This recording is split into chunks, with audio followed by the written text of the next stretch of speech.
Hi everyone, good afternoon Vietnam. We're going to start now since it's 3 o'clock. While we wait for other attendees to come, let's just do a little bit of introduction.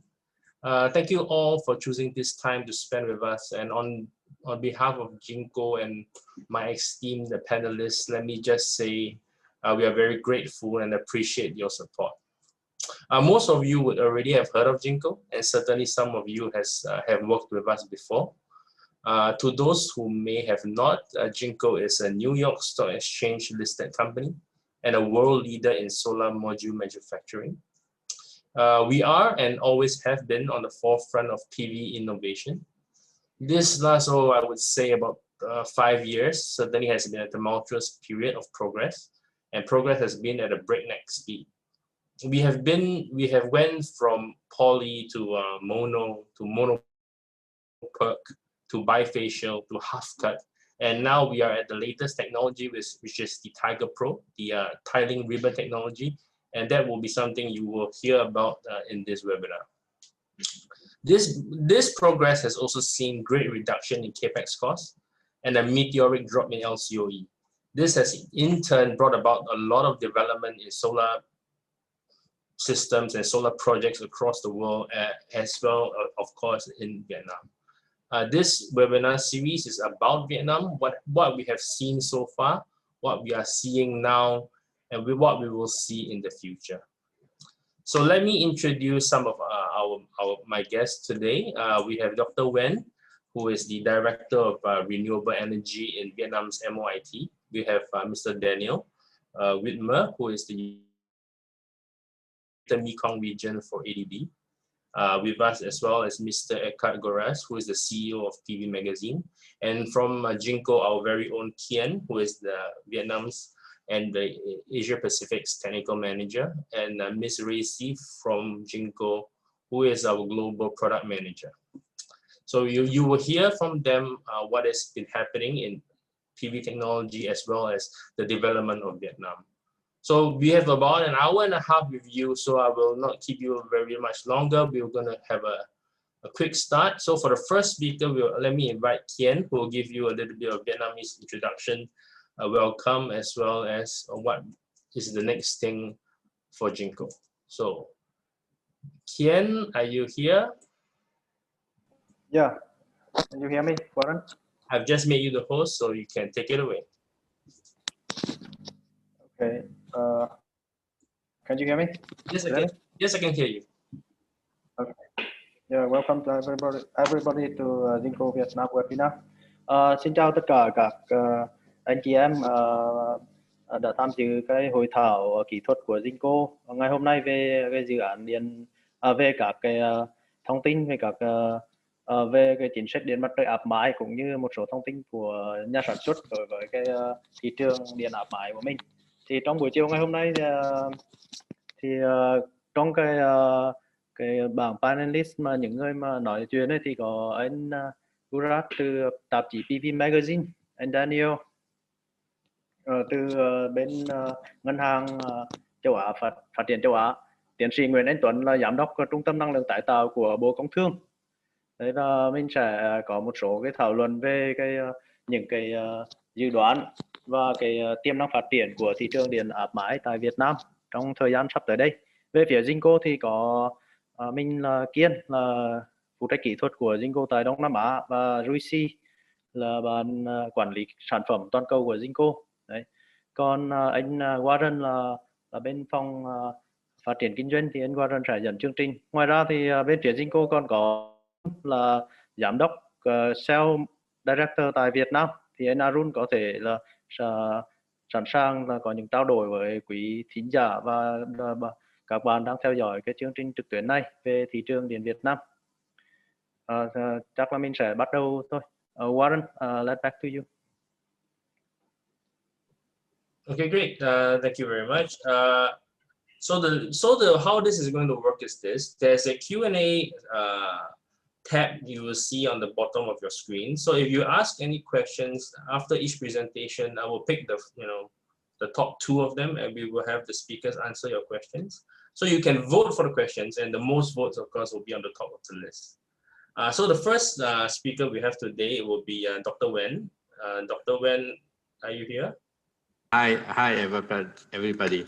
Yeah, sorry for the misunderstanding of the family name and the name. So my name is Tuan. I'm in charge of the Renewable Energy Center within the Institute of Energy, a primary research and think tank institution under MOIT. I mean the Ministry of Industry and Trade. It is clear? You can hear clearly? Yes, Yeah, we can hear you clearly. Okay, good. Yeah, so I think I will go quickly, maybe 10 minutes to present my presentation, but I think that would be, the most of the information already is more or less. My presentation is just a confirmation what have you have known about that one, the solar rooftop situation in Vietnam. At the end, maybe I'm happy to share with you any insight with your question and answer. I think that would be more interesting for all of us. So let me. So I will share my screen. Yes, you can share your screen, Mr. Pan. Okay. Good.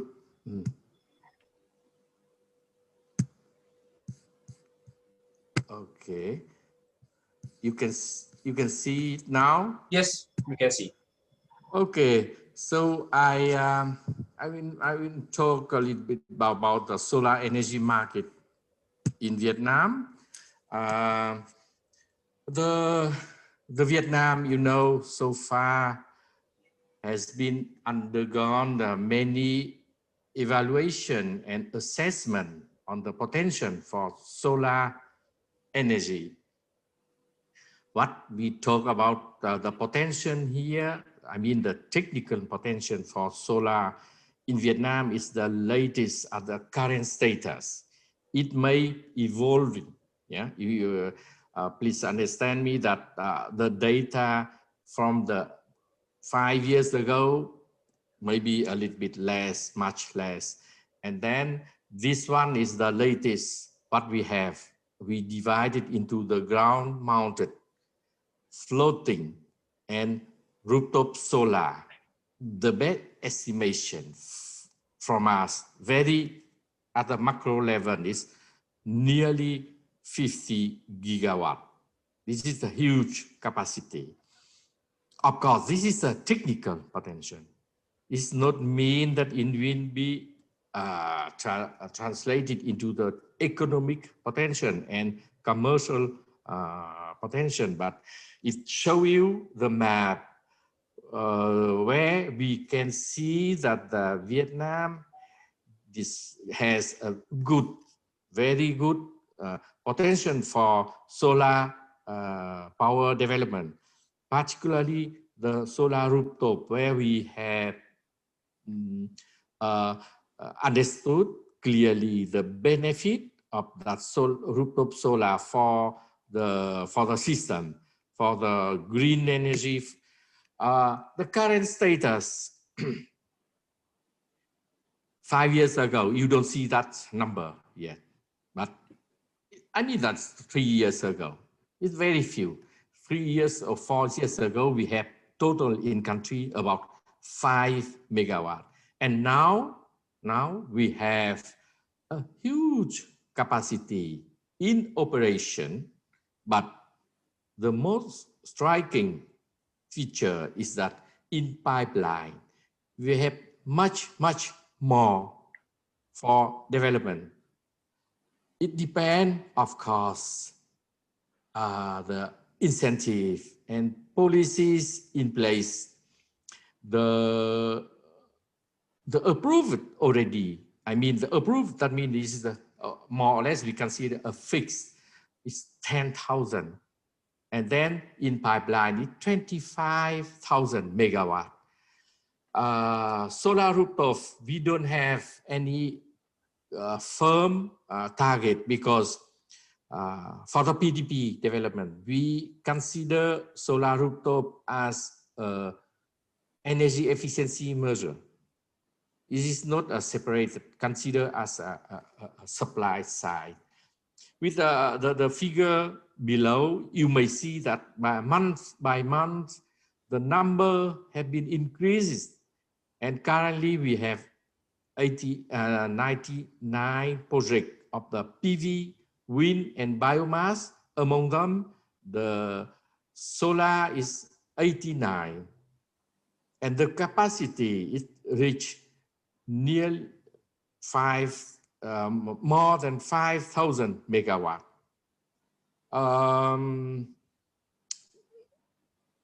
And then in terms of spatial distribution, you may see clearly that this is mostly concentrated in the south center and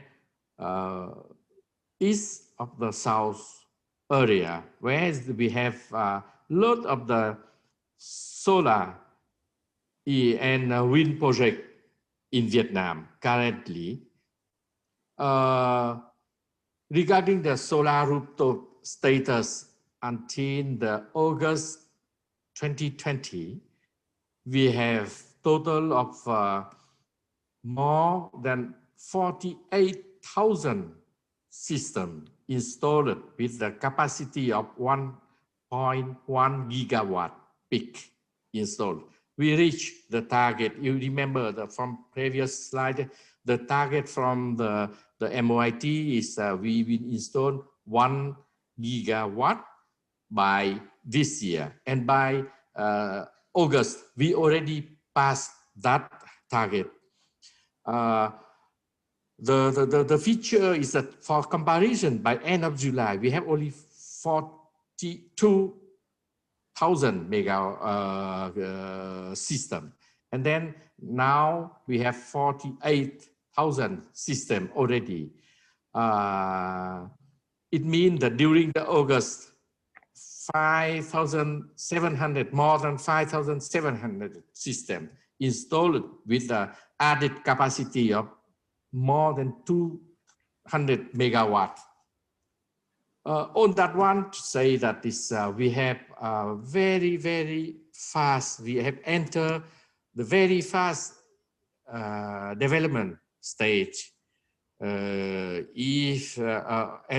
that if you look at the distribution of the rooftop solar by the power corporation in Vietnam, we have 5 power corporation: North, South, Center, Hanoi, and Ho Chi Minh City.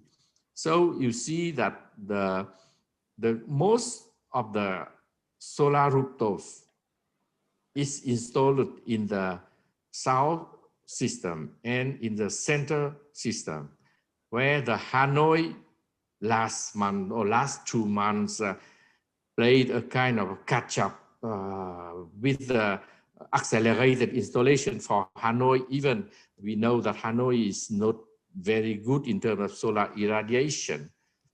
And then in terms of customer group, the majority household or residential and industrial and commercial. Of course, the commercial and industrial system is bigger. For rooftop solar in Vietnam, we take only those who is less than 1 megawatt building on the rooftop. And now currently, why I mentioned about that one, because currently we have some a little bit confusion in terms of the qualification for solar rooftop, because solar rooftop is less procedure to follow and higher feed-in tariff compared with the ground mounted. So now MOIT just give a dispatch last 2 weeks ago about the clarification on the what should be clarified as rooftop solar. Of course, this is still under some discussion and some clarification, more clarification needed. why this is a very very good development and quick development for solar in general and rooftop solar in Vietnam. This is due to the supporting tariff, particularly very attractive. You remember before June 2019, the government proposed for all solar 9.35 US cent for a kilowatt hour and last for 20 years. And now, of course, the tariff has been reduced and clearly distinguished between the ground-mounted, floating, and rooftop, anyhow by some standard, and compare with the current investment cost for the solar. It's still very attractive. So this is one of the major instrument or supporting mechanism that push the solar rooftop development. And then in parallel with that one, we just assist GIZ and submit to MOIT for the publication of guideline. We will announce, publish that one on that Friday, this week, 16 October. The guideline, which is we call it technical and administrative guideline for commercial and industrial project specifically. And I'm proud to be one of the author of that guideline, where we clearly divide the process into the 8 steps. You can download that guideline from the website that I provide on the screen. And then on the 16th October, if you want, you can participate in the webinar where we will provide a little bit more insight into that one. For the moment, we prefer not to communicate a little bit too early, because anyhow, that is on Friday is official launching of that guideline. That is, I think this is very good tools, and we expected with that guideline and the continuous support from the government, rooftop solar will take next stage for development. So looking at the perspective, we have gone through how to say it, better understanding of the role of the solar to be played in our power supply and to our power system. That graphic to show you that 10 years ago, we have very, very limited target for the renewable energy. And then the latest one, those we proposed for the PDP 8, which was submitted to MOIT last week as a first draft. Not final yet. It may undergo several iterations before approval. But at least we put a target for more than 40 gigawatt from renewable energy. And among them, almost half of that capacity come from solar PV. And we expect a lot from solar PV. Rooftop solar will play a significant role in that share of the power supply for Vietnam. So I think that I just would like to briefing you about to have a quite overview and some key message to understand and to feel how the situation for the solar and particularly for solar rooftop in Vietnam. I'm happy to provide any or discuss any discussion or question. Thank you for listening. Thank you, Mr. Tuan. I have no questions, but definitely we will call upon you again during the panel discussion later on. The next speaker for today is Mr. Daniel. Are you ready, Daniel? Yes. Great, I will make you the host and you can share your screen. Okay, take it away, Daniel. Good afternoon, everybody. So I'm Daniel Wiedmer from the Asian Development Bank, working in the infrastructure team based in Bangkok, and the unit head of the infrastructure team covering the Mekong region. That's Cambodia, Laos, Vietnam, Myanmar, and Thailand. And so I'd like to first talk quickly about the ADB, the quick overview of our operations, and then about concessional finance, which is one of the tools that we use for newer types of renewable energy.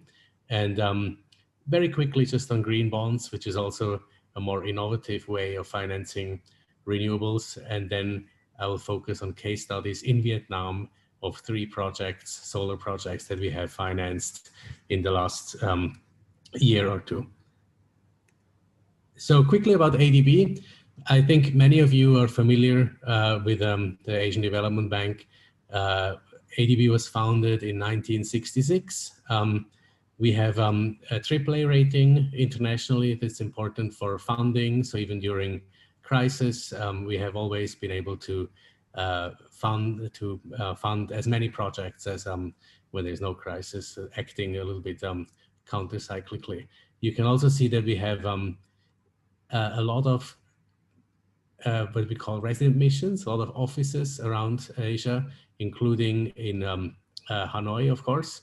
And in Thailand, we have a hub for private sector operations where we cover Vietnam and other countries from Thailand, but we also have people in Hanoi. Quick overview of the projects that we financed in the last 10 years between 2010 and 2020, private sector infrastructure projects that we can see here.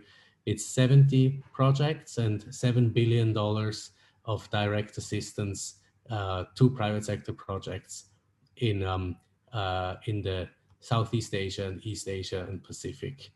You can see that Thailand and China are our main markets so far, where we have the most projects. But Vietnam is increasing very fast. And I think if I would be speaking to you 5 years from now, you would see Vietnam to be a much, much longer list of projects.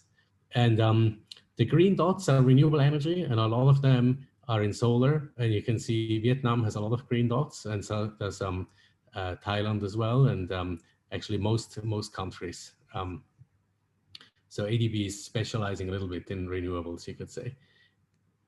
In terms of products, I think I can go over this quickly. We do project finance loans and corporate loans and other things. Our strategy 2030, we're aiming at 1/3 of our operations to be private sector operations. And most importantly for this webinar is we will increase our climate finance focus to $80 billion cumulatively on ADB assistance between from 2020 to 2030. And also, and this is a very ambitious target, 75% of ADB's committed operations will support climate change mitigation and adaptation by 2030. So it's really serious. We're really increasing a lot our focus on renewables. Now, what we see as new opportunities is energy storage, and especially in a country like Vietnam, this combines very well with solar, and I will go quickly through that. So we have now a concessional finance program for blended finance to combine ADB's commercial finance with subsidized loans, with lower interest rate loans together for those projects that combine renewable energy and batteries.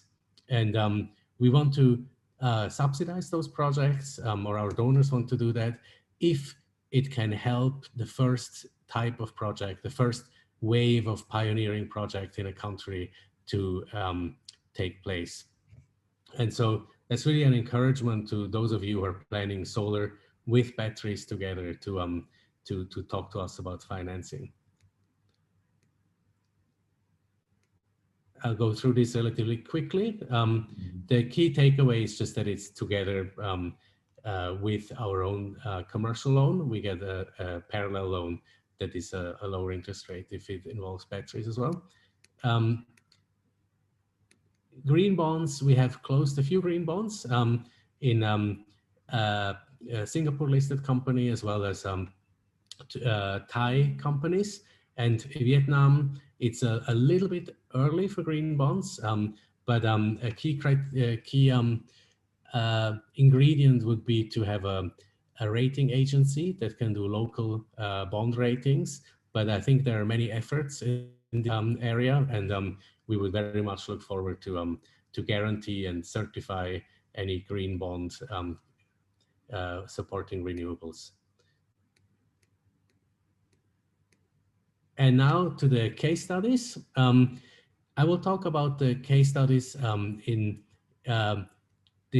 will describe them, but I will also focus a little bit on how we were able to overcome some of the bankability issues of the PPA, the domestic solar PPA in Vietnam, and how we have addressed it. So a few years ago, when the solar program started, many banks and bilaterals and multilaterals said that we cannot finance it, it's not bankable. And so they just avoided the market. And we took a little bit of a different approach. We said, yes, it's true, we have to fix certain issues before we can finance large projects. But let's try to make it work. And I will go through a little bit about the mitigation measures that we were able to find to make it work. And some of those projects are very large projects, like the one that we just closed last Friday, which was the VN project at 250 megawatts with a large consortium of international banks. First things first, so that's our floating solar project, which we closed earlier in September 2019. It's a 47 megawatt of floating solar on the reservoir of DHT, which is a subsidiary of EVN. And it was one of the first utility scale solar projects in Vietnam and one of the largest floating solar projects outside of China in the region. And floating solar, we have a lot of hope for this technology. A lot of we think it makes a lot of sense, especially for countries in Southeast Asia, such as Vietnam and also Laos potentially, and others, because there are two key reasons. One is many of the hydropower dams are getting empty during the dry season, and solar is really a way of preserving the water and acting a little bit like a battery in this way by prolonging the water availability in the hydropower. Another factor which is important for institutions like ADB is that it's easier. We don't have land issues. We don't have resettlement issues because we don't have to, the project doesn't have to acquire any land for floating solar. So the way, how did we mitigate the PPA issue? And just quickly, I'm sure everybody on this webinar is aware of the issue, so I just repeat it quickly. So for a PPA, there are two types of risks. There's the risk that results from a breach of the contract, if somebody didn't pay but should have paid, And that in Vietnam, we're okay with that because we trust EVN. We see EVN now as a creditworthy and reputable off-taker. And so we're okay to take the risk of a breach because we think there will be no breach. But what we're not willing to take is the risk if we lose our money, but nobody breached the contract. And so under the current PPA, you can, there's no limit to curtailment, and there is a cap on termination payments. And there is a possibility to change the tariff through change in law without compensation. And so those are risks where basically you could lose all your money, but nobody breached the contract. It's just a question of due diligence that you haven't seen the issue. And that kind of risk we cannot take. So how did we address it in this case? This is very simple. Here it's DHT has also a hydropower project of 175 megawatts. So the cash flows of the borrower are a combination of solar and hydropower. Then the next project is the Gulf Solar project, together with the TTC group from Vietnam. Gulf is one of our long-standing clients in Thailand as well. And it's a 50 megawatt project, 50 kilometers from Ho Chi Minh City.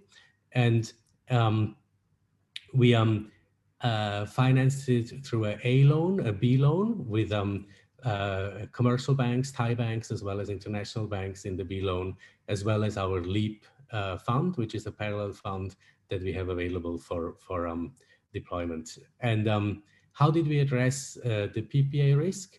It was it's a tailor-made sponsor support where if certain things happen, which means a tariff below a certain pre-agreed amount, or curtailment beyond a pre-agreed percentage, or a termination, in that case, the sponsor has to inject cash to service the debt on a continuing basis.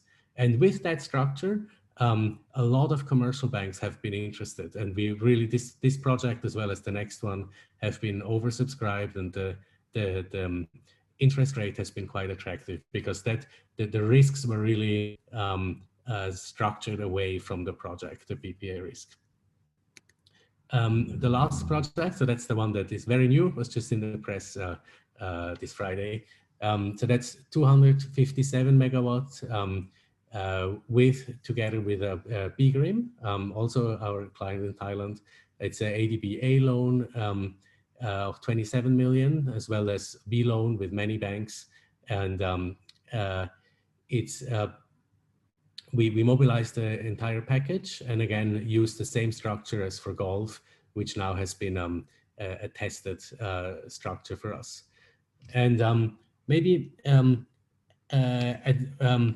one last word is, of course, it would be great if one future round of PPAs would not have those risks, because then sponsors would be willing, I think, to have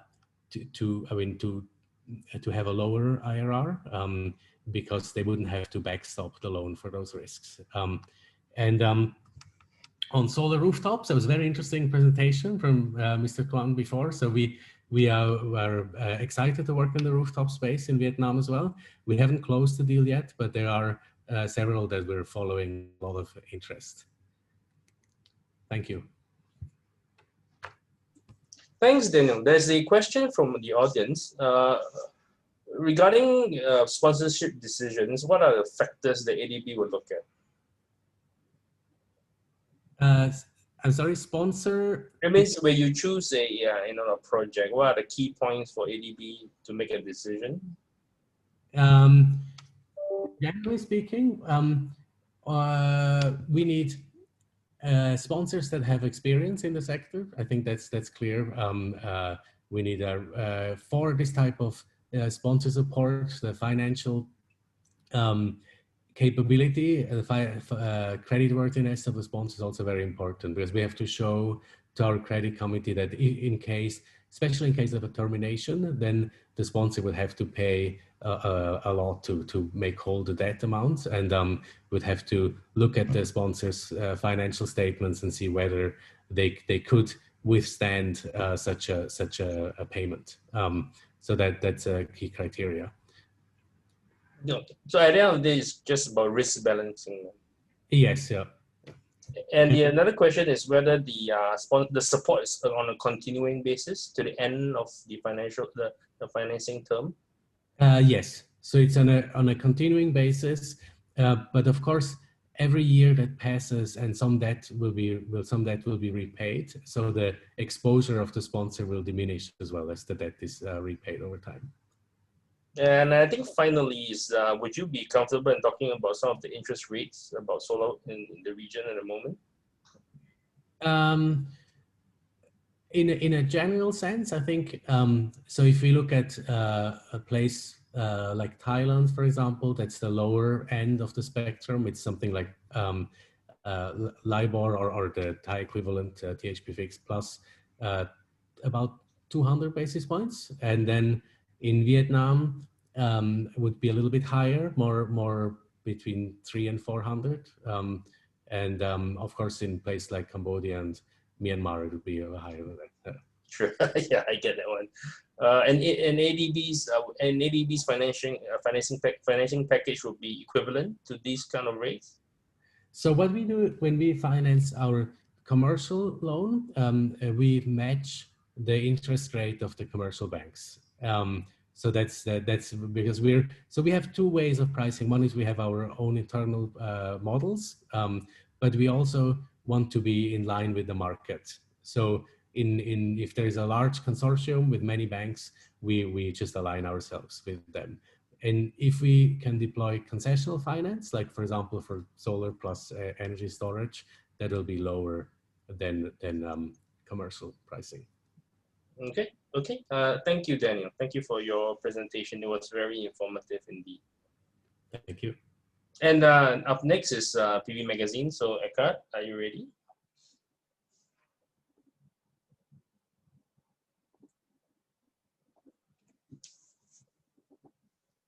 I've made you the host, so. Okay, I'm starting, Warren, just a moment. So here we go.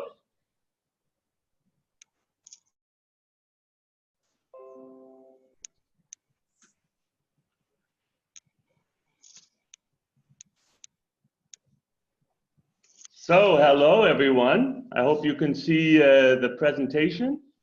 My name is Eckhart Guras. I'm the publisher and CEO of PV Magazine Group. We're a trade media publisher based in Berlin, Germany. We have a global magazine, which is monthly, and various websites covering solar PV developments since over 10 years. So I'm going to give an overview of the global situation. So let's take a step back and look at how we're doing this year and next year in the face of the global COVID-19 pandemic. And I think it's actually quite surprising that we're doing much better than feared in the spring when the COVID-19 pandemic reared its ugly head first. So we just looking at the last 2 years, in 2018, globally, we installed 103.7 gigawatts of PV. In 2019, that went up 13% to 116.9 gigawatts. And this year, we were looking at, according to Solar Power Europe's global market outlook for the period from 2020 to 2024, we were looking at 144 gigawatts, so a big jump from 2019. But then Solar Power Europe in June revised its forecast sharply downward to just 112 gigawatts, which would have been a decline in the market. But that was back in June 2020. Since then, the global solar PV industry has proven remarkably resilient in the face of this global pandemic. And so just let me go back again. So we're now looking at, according to BNEF, their latest estimate calls for 127 gigawatts of new build this year. And next year, probably again, double-digit growth. So we're actually increasing again from 116.9 last year to 127, which is quite amazing given the pessimistic forecast we had in the middle of the year. Why is that? Well, I talked to our editors in various locations. We have various regional platforms. Together, they're about 2/3 of the global PV market to get a sense what's going on in individual key markets around the world. So let's start with Europe, where we're based. So the European Union has been very aggressive, just like Mr. Widmer was talking about ADB's push into climate funding. The European Green Deal involves a €1 trillion investment over the next decade to decarbonize the EU. And just this month, the European Parliament said we should go even further. We should try to reduce greenhouse gas emissions in the EU by 60% compared to 1990 levels. So that is a very strong move by the Commission, by the Parliament to tackle climate change. And of course, this is very good news for clean energy and solar. Just looking at the numbers, in 2018, we had 11.2 gigawatts installed in all of Europe, so not just the EU 27 countries. In 2019, this more than doubled to 22.9 gigawatts. And this year, we're looking actually at just a 10% decline within the EU 27, so going from 16.7 gigawatts last year to 15 gigawatts this year. That's a lot better than Solar Power Europe's estimate in June, where they feared a 30% decline this year. So things in Europe are looking much better. And one thing, because Daniel Widmer touched on that too, storage, battery storage at the residential level. Europe is the biggest market in the world. It's growing nicely. It was 745 megawatt hour market in 2019, and it should be 810 megawatt hours despite COVID-19 this year. And Germany is 2/3 of this market. So it's starting to really gain traction here in Europe. Let's take a closer look at Germany. It's a big year in Germany this year. It's 20 years of the energy shift away from fossil fuels to renewables. The historic EEG law, Renewable Energy Law, in the year 2000, basically kickstarted the PV global market 20 years ago. And we have a very mature market where the population, all key political parties, want to transition quickly away from fossil fuels. We had 3 gigawatts installed in 2018, 3.9 gigawatts installed last year, which was a nice move upwards. And then this year, we're actually expecting to grow very nicely again, despite the pandemic, to 5 gigawatts, according to our friends at EUPD Research. So solid growth despite the COVID-19 pandemic. And in the residential market, 2 out of 3 new PV systems include battery storage. Spain, now this is one of the cases where we saw not very good development because of COVID-19 this year. They've been hit by 2 waves of the pandemic. There's one going on right now in Madrid and other places in Spain. So the market grew tremendously from 2018 to 2019 from just 262 megawatts. So similar almost to Vietnam, they had a very big boom last year to 4.8 gigawatts. And just like Vietnam, if you look ahead to 2024, we see about 11 to 23 gigawatts is expected. I think the forecast, at least from Solar Power Europe, calls for 11 to 24 gigawatts in the case of Vietnam. So that means that we're really looking at about 3 to 4 gigawatts each year in Spain. And they have a very ambitious national energy plan calling for 74% renewable electricity by 2030. And Spain is a purely market-based market, so there's no feed-in tariff anymore. And it's driven by large-scale auctions, PPAs, and self-consumption projects. And one big advantage of the Spanish market is the availability of land. That's a critical factor and a key constraint in other leading European markets like Germany, Netherlands, and Italy. And I think it's also a constraint in Vietnam, which is one reason why the floating PV also seems like an attractive market segment. Looking now to the US, it's the second largest market globally after China. It's been very resilient in the face of the COVID-19 pandemic. Of course, COVID had the US in a tight grip in the first half of the year. There was very little installation, but we see a very strong rebound in the second half of this year. The US market has grown nicely, both on rooftop and on ground-mounted utility scale projects, going from 11.1 gigawatts in 2018 to 13.3 last year. And then this year, we're expecting a nice jump from 13.3 to 18 gigawatts, which is just 6% short of SEIA's projection before COVID-19 hit. SEIA is the United States Solar Energy Industry Association.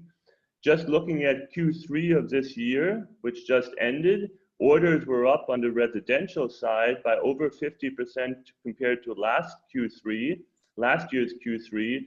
So this supports the forecast of a 10% growth in residential solar in the US this year, which is quite amazing given the problems residential solar had in the first half of the year because of the pandemic. Battery storage is not yet a major market on the residential side, with the exception of some states like California and Hawaii. But hybrid solar and storage deployments are becoming very common in utility scale projects in the Western US and also in places like Texas. The 26% investment tax credit continues to drive utility scale solar, including storage, which can also be included in this investment tax credit. And the utility scale market represents almost 2/3 of the US market, so 8.3 gigawatts last year. India is another country hard hit by COVID. We don't see it being a good year this year. In fact, it's been declining also last year. It had a high point in 2018 from 9.9 gigawatts, went down to 8.8 gigawatts last year, and we only have seen 1.3 gigawatts installed in the first 6 months of this year. So that's quite disappointing, and maybe some of you know, there's been policy uncertainty in India with the GST tax, the safeguard duty on modules imported into India, and certain discoms, which are the utilities backtracking on PPAs and trying to renegotiate PPAs, which is of course not good for the market and the investor confidence. And then they've been very hard hit by the pandemic. The good news is India, as you probably know, they have very ambitious goals. The national solar mission targets 100 gigawatts by 2022. They have only installed so far by the end of June 38.3 gigawatts, so it's going to be very difficult to reach the 100 gigawatts, of which 60% is utility scale and 40% rooftop.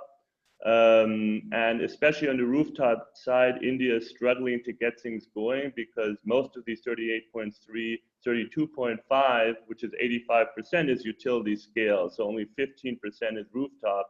So getting to that 40 gigawatts in rooftop just in 2 years is a very challenging task. The good news is, just like we heard from Dr. Tuan, the pipeline is very strong, 42 gigawatts as of June 30th, 2020, according to the analysts at Bridge to India, with almost 80% involving central government tenders. Australia has been another very resilient market, and there the rooftop market is shining. The utility market is somewhat depressed. In 2017, Australia installed 1.5 gigawatts. 2018, there was a big sharp upturn to 5.3 gigawatts, most of it being a large scale. In 2019, last year, we saw 4.4 gigawatts, so a slight drop, split evenly between large scale and rooftop. But this year, we've already seen a 40% increase in rooftop systems below 100 kilowatts.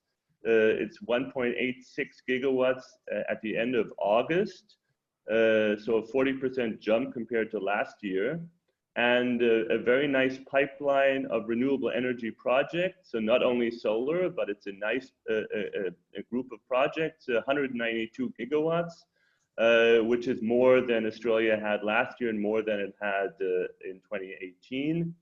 We probably will see a record of rooftop installations this year in Australia.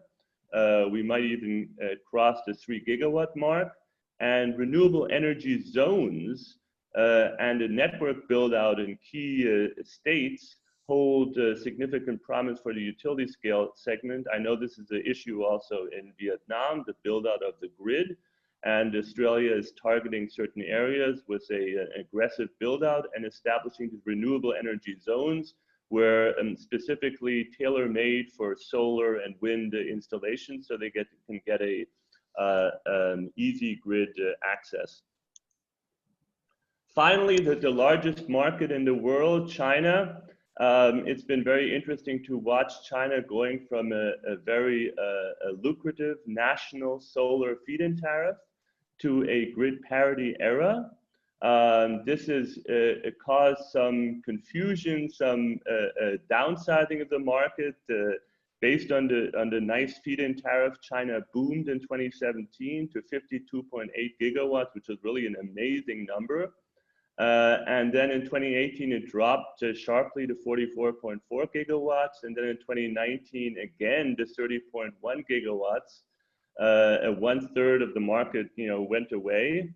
And this year we see growth. It should be the latest figures from AECEA in Beijing call for a quarter from 28 to 34 gigawatts, which is up from the estimate AECEA had in Q1 of this year, which was just 23 to 31 gigawatts. But China has handled the COVID-19 pandemic very well. So what looked like a more serious problem at the beginning of the year has turned out to be not as big a problem, at least this year. We know players like JinkoSolar lead the wafer cell module manufacturing. China continues to dominate the production of key PV components. But China is seeing this shift from subsidized solar to grid parity projects, be in the utility scale or the distributed generation market. The feed-in tariff rate has been cut sharply this year, going from 0.065 renminbi to just 0.033 renminbi per kilowatt hour. And on the other hand, you see the grid parity projects going from just 14.78 gigawatts last year to 33 gigawatts this year. I want to end my presentation just a nice photo in our current issue, October issue of PV Magazine. This is the very large, it's not a floating PV project. It involves concrete pillars, and it's a 500 megawatt Daotiang project, very innovative because the reservoir here has quite fluctuating water levels. So floating PV was not the right solution. So they worked with Arctech from China, a mounting and tracking manufacturer, to build these concrete pillars. And it's 500 megawatts, so it's one of the biggest projects in Southeast Asia. And of course, they use JinkoSolar modules. So thank you for your attention, and I look forward to the discussion. Thanks, Eckhart. Thank you for your presentation. Okay, next up from JinkoSolar, we will have Kian.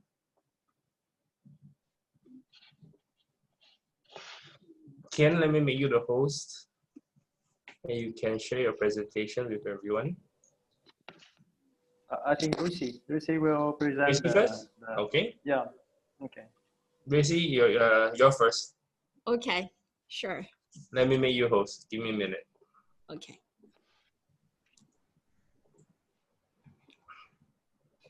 Okay. Thank you, Warren. Hello, everyone. Can everyone see my screen? Yep, we can see your screen. Okay, that's great. Just make sure no any bugs happens. So good afternoon, everyone. I'm Rick Sijang from JinkoSolar Global Product Management Team. I'm really glad to be here introducing the Tiger Pro series. Here, according to Bloomberg, the global LCOE trend has displayed and even predict the downwards of the cost on major electricity generation method, including coal, wind, and PV with tracker or fixed tilt. Every method is getting cheaper, especially for PV system. The whole power industry is facing the challenge to generate the power with lowest cost. Here, for looking at Jinko products, along with the escalating of power class of Jinko modules, the LCOE has decreased accordingly. From 410 watt Cheetah to 600 watt Tiger Pro, the LCOE has decreased for 73%. The module efficiency has increased from 19.3 to 21.4. This is benefit to the technology innovation, and especially looking back to the past, we have PERC normal crystalline, and nowadays the Tilling ribbon technology that applied to Tiger and Tiger Pro has made the efficiency move to the next level. Here are the Tiger Pro series. Our Tiger Pro series has highly valued our customers' choice. We provide very flexible options on technologies and module designs. For 72 pieces, we got monofacial and bifacial modules, and the maximum power can reach to 535 or 530.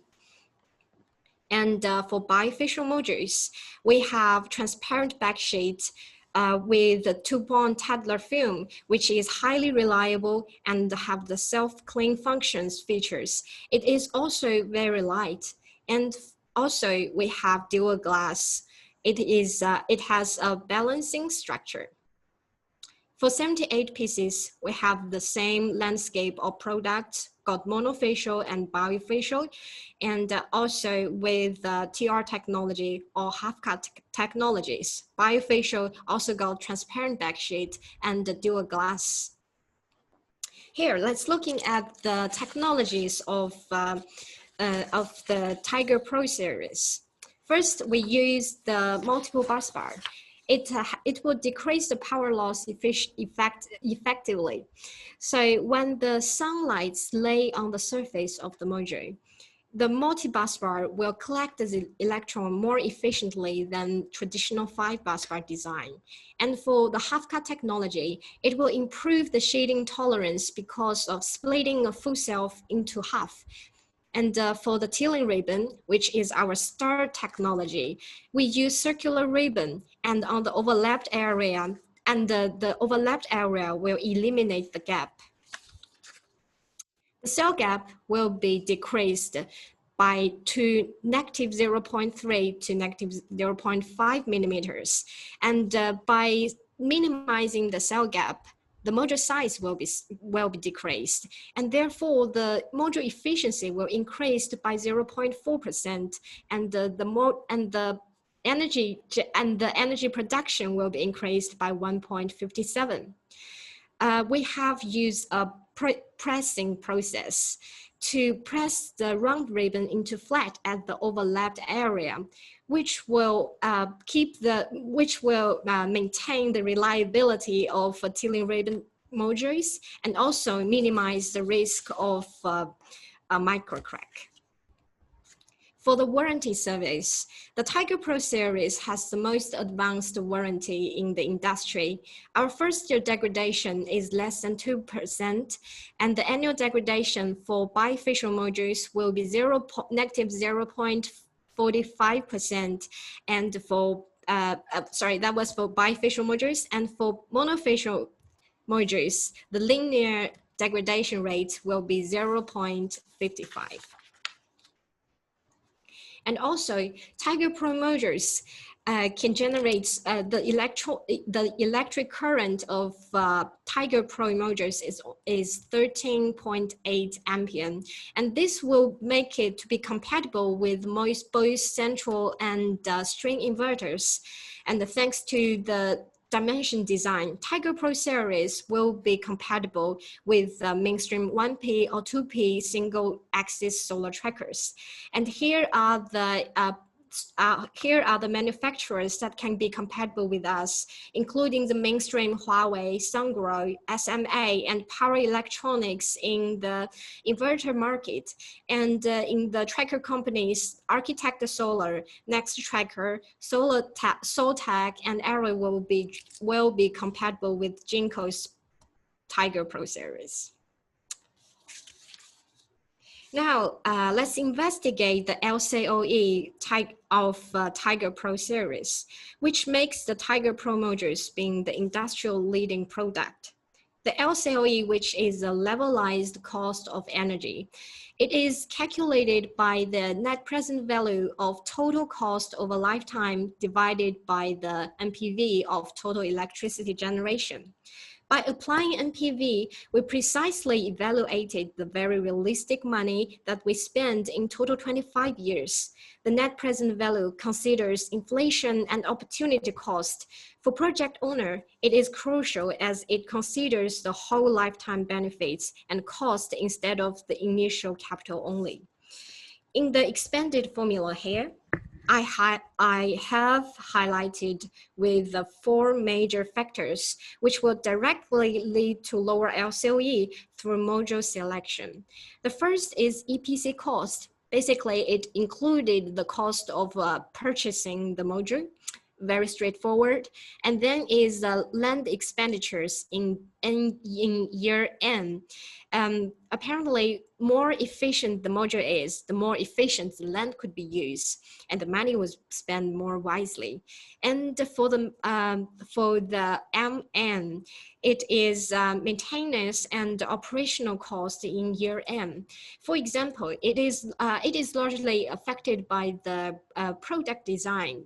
Just for an example, the transparent backsheet modules, they have the self-clean function, and which will decrease the cost on cleaning the module and therefore decrease the maintenance expenditures.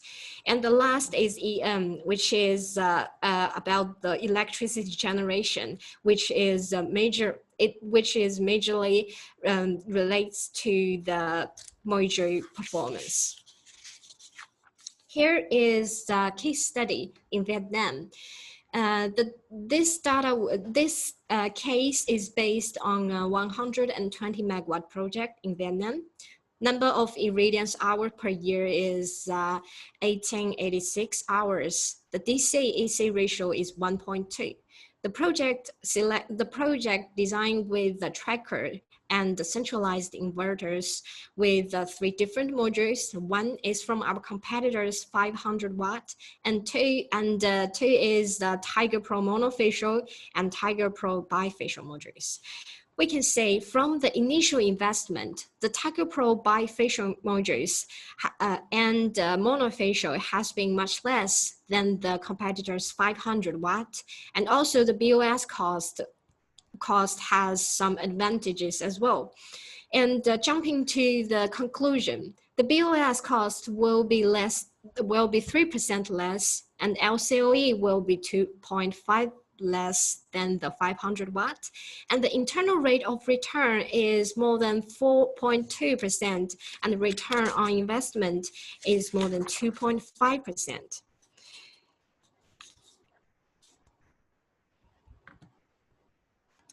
But how is this number comes from? Let's look into one of the most straightforward perspective, which is leased by the module parameters. The Tiger Pro parameters enable the longer string in each system.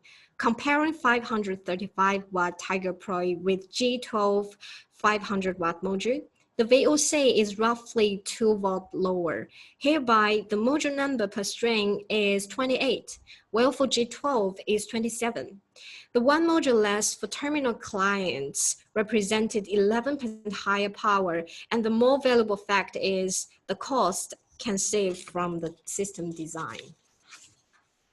We have done a BOS comparison between Tiger Pro 72TR, 72 half cut, and 78 thin ribbon with G12 55 pieces and G12 60 pieces based on a 2P tracker design. Here are the major factors that plays the most crucial role on the evaluating of BOS. The first is the module power. Apparently, when the project size is determined, the module number will be defined by this feature, and the number of installable module per string and string number per tracker. These two factors are defined by the module parameters and the module dimension, which will comprehensively impact the mounting cost. And then is the torque tube length per support and the total support length. These two factors will generally reflect the cost on mounting system, but it is not linearly related to it, because in mounting system, the pile cost weighs the most, followed by the torque tube and purlin, which consists for the smallest part. And the last is module cable consumption in 2P tracker, and also the centralized inverter and the combiner box cost. This is the conclusion that we draw from the formal comparison. The bar chart represents for the breakdown BOS. Line charts represent for the overall BOS cost. And for each module, we take two scenarios into consideration: non-extreme condition and extreme condition, which represents the possible wind speed in project location. In the bar chart here, the gray parts represents for the all other cost in the balance of the system and all other cost. And the green parts means the tracker cost, and the orange parts is the cost of DC cable installation and DC combiner box. The yellow parts is the tracker installation labor cost. And also, what is the most noteworthy and valuable findings are the two lines. Orange line represents the overall cost on non-extreme condition. Navy one here is in extreme condition. Jinko 585 here have significant advantage in non-extreme condition, which is applied to most of the project scenario. In extreme condition, M12 over here have slight advantage. You can say it was slightly lower. The line is slightly lower here, but in extreme condition, they have ultra high wind speed. Normally, system designers will use a metric design, which applies the other areas to be the outer area to be highly wind resist, and inner area with normal design. In total, the advantage on non-extreme condition here, the orange line, will outweigh the extreme condition, and therefore we are still very advantageous in the BOS cost. And our Tiger Pro will start the mass production in this year Q3, which is now, and our capacity will increase to 13 gigawatt by the end of 2021. And that's my parts for today. Thank you very much. Thanks, Gracie. Okay, then we go straight to the panel discussion. Please, I'll ask some questions that have been planned by me, and we can, any of you who has an answer for it, please feel free to jump in. So the first question, of course, I'm sure it's in everyone's mind, is in the COVID-19, you know, the situation that is a pandemic. Of course, Vietnam has recovered, well, pretty much better than most, I've got to say. There's going to be an exhibition actually tomorrow, starting tomorrow, and Jinko will be part of it. So I think, you know, Vietnam really has handled it pretty well. But in terms of the challenges that COVID has brought about, what do you think there is some concerns for the PV development in this country or in general? Eckhart, do you have an opinion on this? How has COVID-19 affected the PV industry as a whole? Yeah, Sorry, you haven't on your mic yet. I think Mr. Tuấn lost the signal. Yes.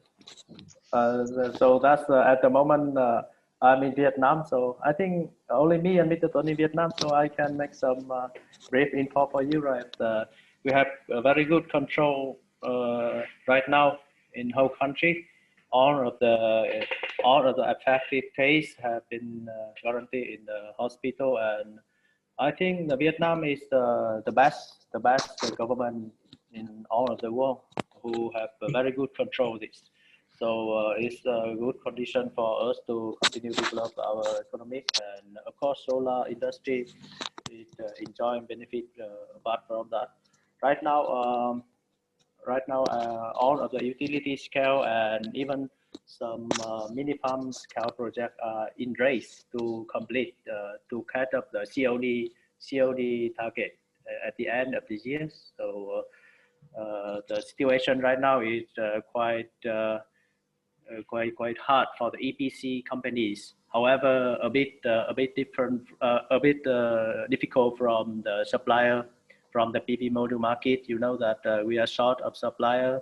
So not only Jinko, but all of the top 10 or the biggest manufacturer have difficult in PV stock. So maybe the price increase a bit, but anyhow, the COVID-19 have control in Vietnam, fully controlled, and it really not make any significant impact to the development of solar. Yeah, and right now we race to the complete project to catch up the COD target, and also we're looking for the new tariff policy from government to see how it will develop next year, how it will be move to the next period of development. Maybe Mr. Tuấn is back and he have some more fruitful info from the government side about the feed-in tariff. Yeah, Mr. Tuấn, how do you think about the decision 13? Can it be extension, or how long it can be extended? 3 months or 6 months? How about your info? For the come back to my answer clarification is that in the long term we don't see the big impact of the COVID on the power development planning, both including the demand side and generation side. But at the short term, the current situation is COVID has, of course, a moderate impact for the implementation of the power project, particularly for the solar. But the most concern is for the wind project. For the rooftop solar, there are no. We don't have any firm assessment, but I think we don't have any big concern for that part in terms of the impact of the COVID-19. So according to our long-term projection, we will play a catch-up from next year. So the demand will be come back, and then the own activities will be come back, and we will restart as normal. That is first part, and the second part is in terms of the feed-in tariff. I think that a lot of interest in terms of the feed-in tariff, new feed-in tariff for solar. I already typed my answer clearly that probably we don't have that we don't have feed-in tariff, new feed-in tariff extended anymore. But the MOIT is more, we're already working on that, and we already submitted to the Prime Minister a proposal to carry out the pilot phase for auctioning of the solar project. Those projects already approved for power development plan.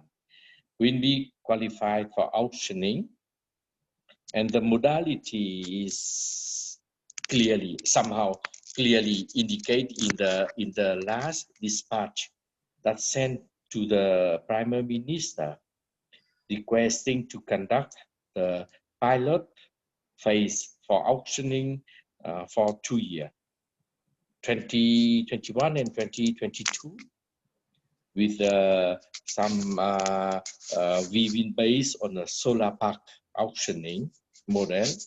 Of course, we need a confirmation from the Prime Minister. And after that pilot phase, the government more or less will prefer to continue on the auctioning, not to provide a feed-in tariff, but feed will be served as a sailing tariff, sailing price for those projects who would like to participate in the auctioning, who are invited to participate in the auctioning. For solar rooftop, the situation is not clear yet. We from our side, we propose to the government is continue a mixture of the limits in terms of the number of the capacity, the total number of capacity for each province, for each area, in combination with the feed-in tariff for solar rooftop. But that part is remain to be elaborated probably in the next few weeks. And all this new auctioning and the new FIT, what is the condition of the power grid in Vietnam? Will it be able to accept all these new projects? Yes, only those projects has been approved for power development plan, all qualified for auctioning. So for the pilot phase, for example, we invite the investor from area that we identify that is their potential possibility for the grid connection and already approved. And then we will invite 1,000 megawatt, for example, to be submitted. And then we will select to ensure the competitiveness. We will select 600 megawatt for among that 1,000. I mean, the limit is already in the proposal is 60% of the invited capacity to be selected based from the lowest until fin up the 60% of the capacity. But the sailing tariff is current applicable feed-in tariff for project. Okay, thank you, Dr. Tuan. As a question for everyone, or even Dr. Tuan, after the government removes the FIT and brings about auctioning, will the price of PV power be competitive with other power generation methods?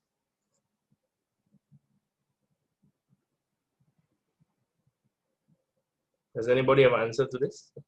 With auctioning, will PV still be competitive? Maybe I can just quickly give an input in that. So the auction that was organized in Cambodia, where ADB's what we call OPPP, it's advisory for PPPs, has advised EDC in Cambodia, and Cambodia is generally seen as a slightly higher risk country than Vietnam, but because it was a well-organized auction with a lot of interest from bidders, and the PPA was also quite strong. There was no termination risk and so on. And the tariff was 3.88 cents per kilowatt hour.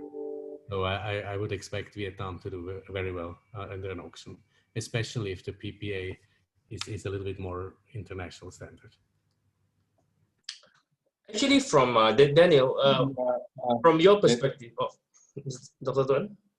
Yeah, that would like to share with you that we that is very still uncertainty. That is a also very good question.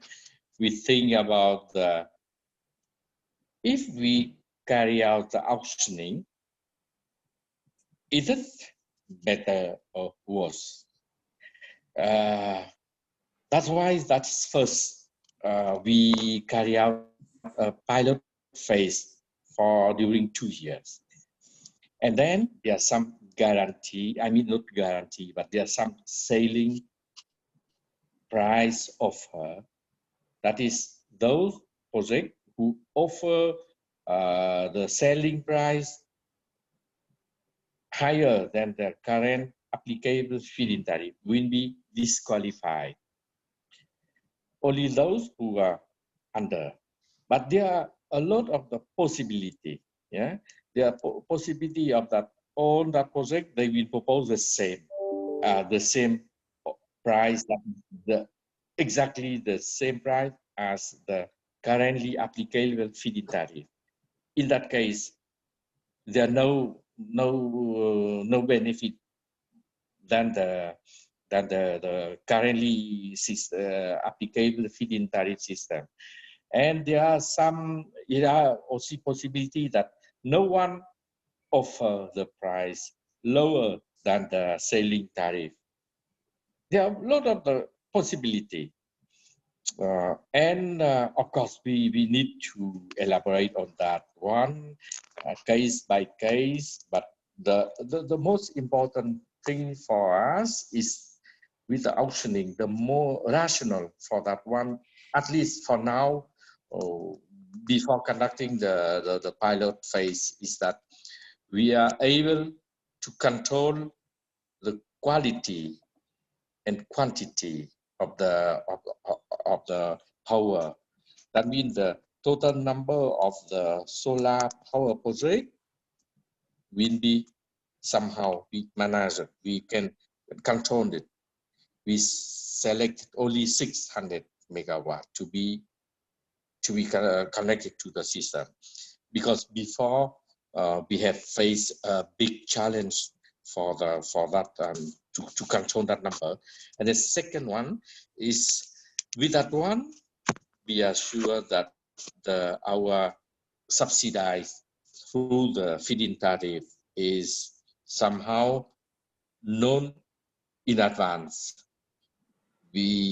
So with this one, currently we need to elaborate many scenarios for various cases for auctioning. And then I hope very much that after the pilot phase, we are able to elaborate more detail and modality for that auctioning. Okay, thank you for the input. And currently, because of the FIT, and even in the future because of auctioning, there has been a lot of foreign interest in coming into Vietnam to develop the solar and the renewable space. So far, do you think that the next phase will still encourage foreign investment, or is it going to be predominantly local involvement?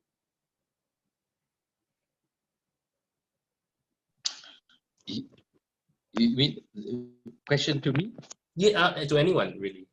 But sir, yeah. if you're okay to answer. No, I'm happy to share with you our thinking.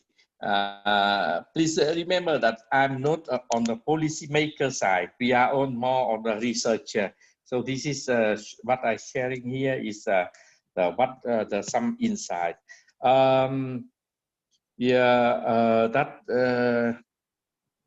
Difficult to. Could you say it again? Your question? Yeah. Yeah, I mean, the last 2 years has seen a lot of foreign interest. So a lot of companies from Singapore, Malaysia, Thailand has all went into Vietnam to push to drive the renewable space. But moving in the future, when there is no more FIT and going to be a reduction in utility, and we're all moving towards rooftop and distribution. Will there still be a lot of foreign investment, foreign funds coming in, or will it be very much local? Yeah. Yes, I think now we think that with the new introduction of the system for the auctioning, the more competitive and more international developer investor will come, because the system will be more or less more transparent in terms of the procedure, and then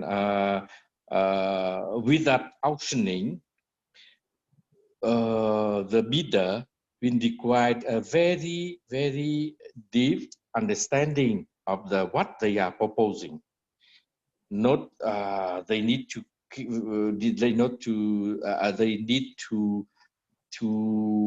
elaborate in terms of both technical and financial elaboration, very detailed, and they need a lot of experience in order to propose just price. I mean the correct one, in order to be qualified to be competitive, and at the same time to ensure the profit from that auctioning. So we think, it was of that concern, we think that more international, more experienced developer and investor will participate in that one. Yeah. Okay, thank you again, Dr. Tuan. Daniel, there's quite a few questions for ADB in the chat, so perhaps you would like to answer them. The first one would be, can you explain more about ADB's funding process? And I think following up to that is, how did ADB overcome the bankability of the PPAs in Vietnam? Yeah, so thank you. So the process is, I would say, quite standard for any bank. So we go through, so first we have to look at the different projects, and then if we go ahead, we are doing due diligence, technical due diligence, legal due diligence, financial due diligence. Then we go to credit committees. So usually ADB works really with other commercial banks. So in many ways, our process is quite similar to them, and we also share due diligence reports, for example. In terms of the risk of the PPA, the way we have addressed it is really to narrow down what exactly the risk is, and to then have another party, mainly the sponsor, to take the risk. But originally, many banks ask for a comprehensive guarantee for the loan, and we stepped away from that. So what we did is, I can go a little bit more into the details if you're interested. So for example, to quantify what would be the level of curtailment beyond which we need sponsor support, we looked at the financial model on a base case, and then we looked at the level of curtailment that would really put stress into the project, which a debt service coverage ratio of close to 1, and then that would be the percentage of curtailment beyond which we need sponsor support. So it's only if that curtailment happens, and it happens beyond that percentage, and there is not enough money in the debt service reserve account to pay debt, only then can the lenders ask the sponsor to inject cash to make whole the debt service reserve account. So if the project works very well otherwise, and maybe produces more energy than originally planned, then despite some curtailment, there may not be any need to inject cash, because the debt service reserve account will be full. So that's the way we did it. Very similar for the tariff change as well. Okay, great. Thanks, Daniel. That's pretty clear, I think. Kian, there's going to be a couple of questions for Jinko, and I would like to see whether you can answer this. In the presentation, Tiger Pro 580 will be available in 2021. So the question is, what is the current highest power that we can supply, and how long is the general lead time in Vietnam, and what the kind of modules will be available for next year? Yes, frankly, right now we can supply 500 plus watt peak panel to Vietnam market, not only Vietnam but also globally. And in Vietnam, the next I think next few weeks, about early November, some first shipment of 535 watt peak will arrive to be installed in Vietnam CNI project, rooftop CNI. So right now the situation in China a bit difficult in terms of the raw material for PV industry. So and also the demand, huge demand from China market make us a bit difficult in finding the PV supplier, and the cost of course will be pushed up a bit. However, Jinko still the biggest manufacturer in all the world, and we confident that we can provide enough PV demand for Vietnam market in both quantity and the quality. That means quality. That means the best and the highest power panel to Vietnam market. Yes, you know that I saw a question from audience that he didn't saw the 470 watt peak panel in Vietnam market, but just 2 days ago I attended the completion ceremony in Trung Nam project, where we provide 460, 465, and very close to 470, and another project will be complete next month in Xuân Thiên, Đắk Lắk province. They use 470 and 475 watt peak.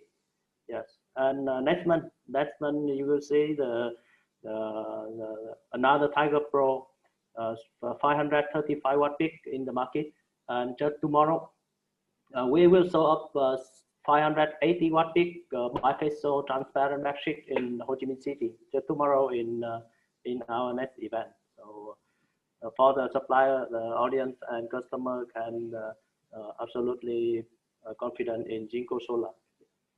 No matter for it. Okay, that will be all the time that we have, and since we promised 1.5 hours, I really don't want to push past too much. Does anybody have any last statements for us? Yeah, I would just quickly agree with Dr. Tuan. I think there are very many savvy investors, developers out there in places like India and China and elsewhere in Europe who might be very competitive in these auctions in Vietnam. So it might be actually the other way around, that maybe domestic players will need some time to compete against these foreign developers. And Ken, you were saying something? Yes, I just have another question for Daniel, because by far we saw that ADB has financed several big project, utility scale project. However, some of my customers still concerning about how ADB can support a smaller EPC or smaller developer or smaller householder, even householder who want to use who get the loan from the ADB or get finance support from ADB to develop their solar system. This is very important, because you know today we talk about rooftop. And Daniel, do you have any plan, or do ADB have any plan or any method in the future to support a smaller project like CNI rooftop project? Just small scale. I mean about 1 megawatt or even less. Yes. So the issue really is that it's transaction costs. So if you work with international banks like ADB, we need finance documents with English law. We need some legal due diligence, technical due diligence, which just a certain amount of transaction cost. So for very small projects, it would destroy the project economics, because it's just too expensive to pay for all these transaction costs. That's the issue why we really don't focus so much on smaller projects. But at the same time, we are working, I'm actually quite advanced in Thailand on a CNI rooftop project, and we are also working in Vietnam on a more than one. And there it bundles, let's say 50 megawatts of 1 megawatt projects. But it's one financing of a portfolio of rooftop projects. And this is the way that we can address, we can still be financing smaller projects, but only if it's a part of a bigger portfolio. And again, because unfortunately, because of the transaction costs, we have to have a minimum size of maybe 20 to 30 megawatts, something like that. Okay, thank you for the clear answer. Okay, thank you all my guest speakers. Thank you so much for your attendance, as well as all the attendees who have spent the last 1.5 hours with us. So finally, so this is the exhibition that is being held in Ho Chi Minh from tomorrow onwards, the Renewable Asset Management. We are at booth T02, so please come down and have a chat with us if you have any interest in securing Jinko modules. Kian will be there, so if you have any technical questions, you can ask him live in person. If not, that will be all from us. Thank you all for coming, and have a great weekend ahead.